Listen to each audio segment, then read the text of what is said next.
दोस्तों, मैं हूँ प्रगति और स्वागत करती हूँ आप सबका मेरे इस यूट्यूब चैनल पे जिसका नाम है खुशी मोटिवेशन। आज के इस वीडियो में जानते हैं दोस्तों खिचड़ी एक्सप्रेस की कहानी। जी हाँ दोस्तों, क्या कोई खिचड़ी बेचकर 50 करोड़ रुपए कमा सकता है? जी हाँ, ये सच्ची कहानी है दोस्तों। कहते हैं ना दोस्तों, अपने लक्ष्य के लिए जोशीले और जुनूनी बनिए, आत्मविश्वास रखिए और परिश्रम का फल सफलता ही मिलेगा। ऐसी ही कहानी खिचड़ी एक्सप्रेस की है। सबसे पहले दोस्तों, अगर आपने मेरे चैनल को अभी तक सब्सक्राइब नहीं किया है तो प्लीज़ जल्दी से सब्सक्राइब कर लीजिएगा, क्योंकि आपका एक एक सब्सक्राइब मेरे लिए बहुत मायने रखता है और मेरी वीडियोस हर उम्र के लोगों के लिए होती है, सफल और सक्सेसफुल लोगों की होती है जो कि अपनी लाइफ में कुछ अच्छा मुकाम हासिल कर चुके हैं, जिससे कि आप इंस्पायर हो और आप अपनी भी ज़िंदगी में सफल हो जाए। तो जानते हैं दोस्तों इस कहानी के बारे में। दोस्तों, आज के ज़माने में तरह तरह के स्टार्टअप उभर कर आ रहे हैं, लेकिन इन सभी स्टार्टअप में से ज़्यादातर स्टार्टअप सिर्फ और सिर्फ टेक्नोलॉजी पर बेस्ड है।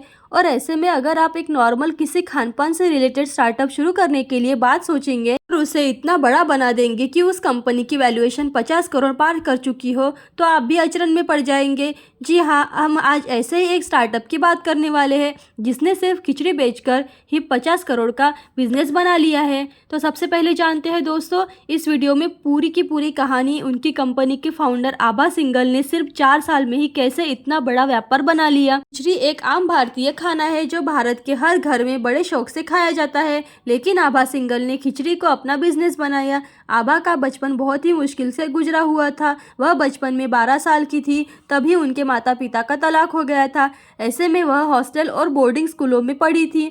आभा पढ़ने लिखने में अच्छी थी, इसलिए उन्हें लंदन में एमबीए करने के लिए स्कॉलरशिप मिली और जब वह एमबीए कर रही थी वो साथ में जॉब भी कर रही थी। इसी बीच वह आसानी से कम समय में खाना पक जाए इसलिए खिचड़ी ही अक्सर बनाया करती थी और उसे खाने में शामिल करती थी। इसी बीच उन्हें खिचड़ी में इंटरेस्ट जागा। तो जानते हैं मॉडलिंग करने से खिचड़ी करने तक का सफ़र। आभा सिंघल जब एमबीए करके इंडिया वापस आई तो उनकी मुलाकात एडवर्टाइजमेंट डायरेक्टर से हुई, जिसके बाद उनके मॉडलिंग के दरवाजे और इंडस्ट्री के दरवाजे खुल गए। आभा सिंघल ने बहुत सारे बड़े ब्रांड के लिए विज्ञापन में काम किया, जिसमें कैडबरी, सैमसंग और कल्याण ज्वेलर्स भी शामिल है। इन सभी तरह के मॉडलिंग करने के बाद आभा को मॉडलिंग में अच्छा नहीं लगा और उन्होंने इसे छोड़ दिया।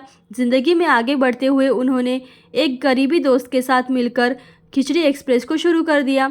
इसकी शुरुआती सालाना उन्होंने 2019 में की। आभा सिंघल ने अपना बिजनेस शुरू करने में शुरुआत में सिर्फ 3 लाख रुपए लगाए और 2 लोगों की टीम के साथ बिजनेस शुरू कर दिया। तो जानते हैं दोस्तों कैसे हुई उनके बिजनेस की शुरुआत।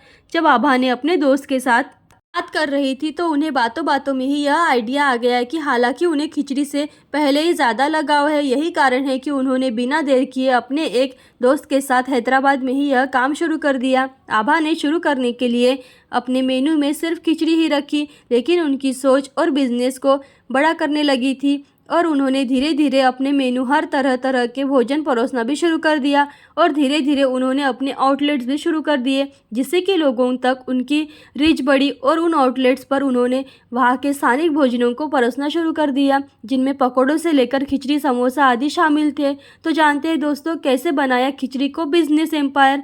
आभा सिंघल ने शुरू में सिर्फ खिचड़ी को मेनू में ऐड किया, लेकिन जैसे ही उनका खिचड़ी बिजनेस चल पड़ा, क्योंकि उनकी खिचड़ी बेहद ही टेस्टी थी, इसलिए कस्टमर उनसे अट्रैक्ट हुए और खिचड़ी वाले कस्टमर को उन्होंने बाकी भोजन को भी बेच दिया और उनका व्यापार दिन दोगुना और रात चौगुना फलने फूलने लगा।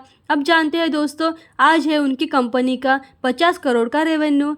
आज बात करें खिचड़ी एक्सप्रेस की कहानी की तो आगे बढ़ते हुए फिलहाल वर्तमान में खिचड़ी एक्सप्रेस का सालाना रेवेन्यू 50 करोड़ को पार कर चुका है और उन्होंने ये कारनामा सिर्फ और सिर्फ 4 साल में ही कर दिखाया है। आभा सिंघल ने अपने व्यापार को कई क्षेत्रों तक फैलाया और जब उनके आउटलेट्स पर कई प्रकार की बहुत सारी टेस्ट की खिचड़ियाँ परोसी जाती है, जिससे कि उनके व्यापार पर पॉजिटिव रिस्पांस मिल रहा है। तो दोस्तों देखा ना आपने कि कैसे एक छोटा सा आइडिया खिचड़ी बनाने का, उन्होंने इस छोटे से आइडिया को इतना बड़ा बिजनेस बना लिया और आज वो सक्सेसफुल हो गई है। तो ऐसी अच्छी और मोटिवेशनल वीडियो देखते रहने के लिए खुशी मोटिवेशन को लाइक, शेयर, सब्सक्राइब जरूर कीजिएगा। Thank you so much.